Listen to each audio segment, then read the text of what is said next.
Hello बच्चों, let's read this question first. The question says, consider statement 1, that is P and negation Q and negation P and Q is a fallacy. Or statement 2 is P, if P then Q implies negation Q, if negation Q then P is a tautology. तो options हमें ये दिए है, statement 1 is true, statement 2 is true and statement 2 is the correct explanation for statement 1. Second option है statement 1 is true, statement 2 is true, statement 2 is not a correct option for statement 1. Option 3 है statement 1 is true, statement 2 is false, और fourth option है statement 1 is false, statement 2 is true.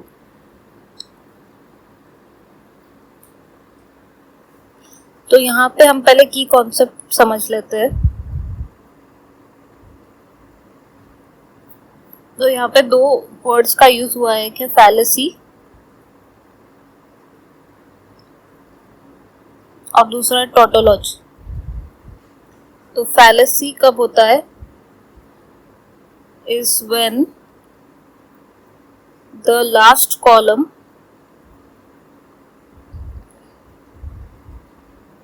of a truth table has all false entries.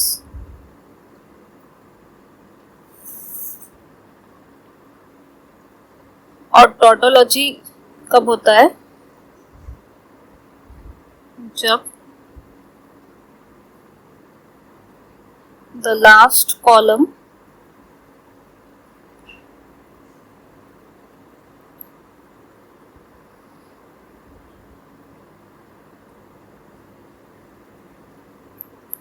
of a truth table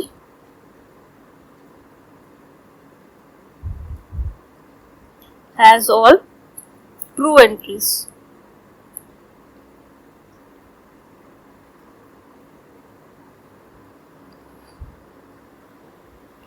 तो हमको जो statement 1 दिया है उसका truth table पहले निकालने की कोशिश करते हैं. हम क्या लिखेंगे, P Q negation of P, negation of Q. So we get P and negation of Q, और बाद में negation of P and Q. तो P का क्या वैल्यूज रहेगा, true false true false. Q का रहेगा true true false false. negation of P क्या रहेगा, ट्रू का हो जाएगा फॉल्स, फॉल्स का हो जाएगा ट्रू, सिमिलरली ट्रू का हो जाएगा फॉल्स, फॉल्स का हो जाएगा ट्रू. निगेशन ऑफ क्यू हो जाएगा false false true true. P and negation of Q, and का जब ऑपरेटर लगता है तब when both the entries are true then only it is true, otherwise it is false. तो जहाँ पे भी पी और निगेशन ऑफ क्यू ट्रू है वहाँ पे ये स्टेटमेंट ट्रू रहेगा, बाकी सब तरफ ये रहेगा false. Now negation of P and Q, negation of P and Q, दोनों जगह पे जहाँ ट्रू है वहाँ पे ट्रू रहेगा, बाकी जगह रहेगा फॉल्स. अब हमको ये लास्ट टू जो है इनको एंड ऑपरेटर से ये कर, एंड ऑपरेटर इन दोनों पर लगा करके एंट्री फाइंड करनी है. तो हमको क्या मिलेगा, इसके ऊपर हम एंड ऑपरेटर लगा देंगे, P and negation Q and negation P and Q. तो दोनों जहाँ दोनों भी ट्रू है वहाँ वो एंट्री ट्रू रहेगी, पर ऐसा कहीं भी नहीं है तो सारे एंट्रीज फॉल्स रहेगी. So this statement 1 is a fallacy.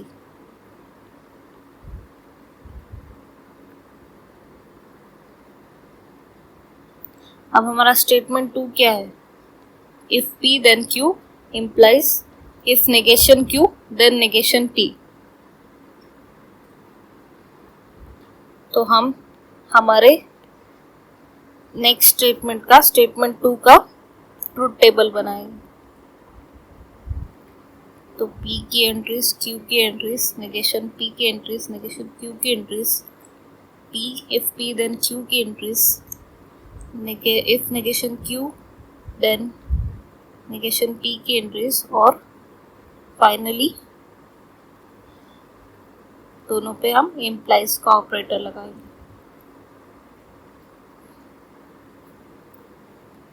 तो देखते क्या मिलता है. True false, true false, true true false false. इसका हो जाएगा false true false true. Negation Q हो जाएगा false false true true.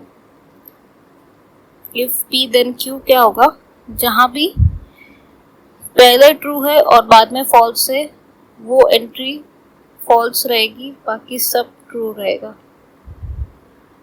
Similarly negation Q, if negation Q then P में जहाँ भी पहले ट्रू है फिर बाद में फॉल्स है वो वैल्यू रहेगी फॉल्स, बाकी सब जगह ट्रू रहेगा.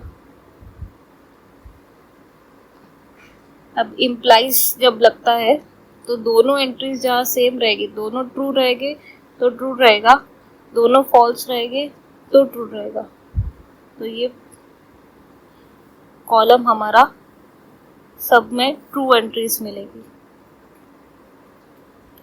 So the statement 2 is a tautology.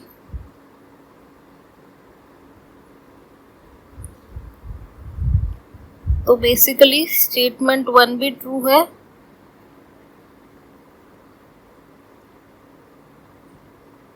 और स्टेटमेंट 2 भी ट्रू है.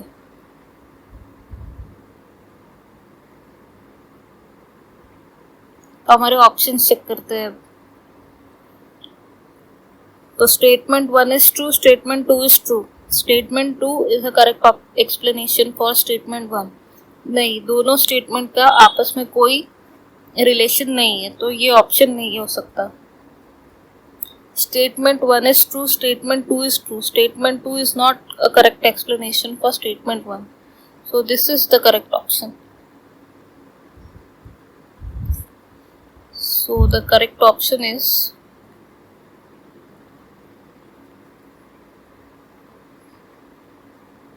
second option. I hope you understood this well. All the best. Thank you.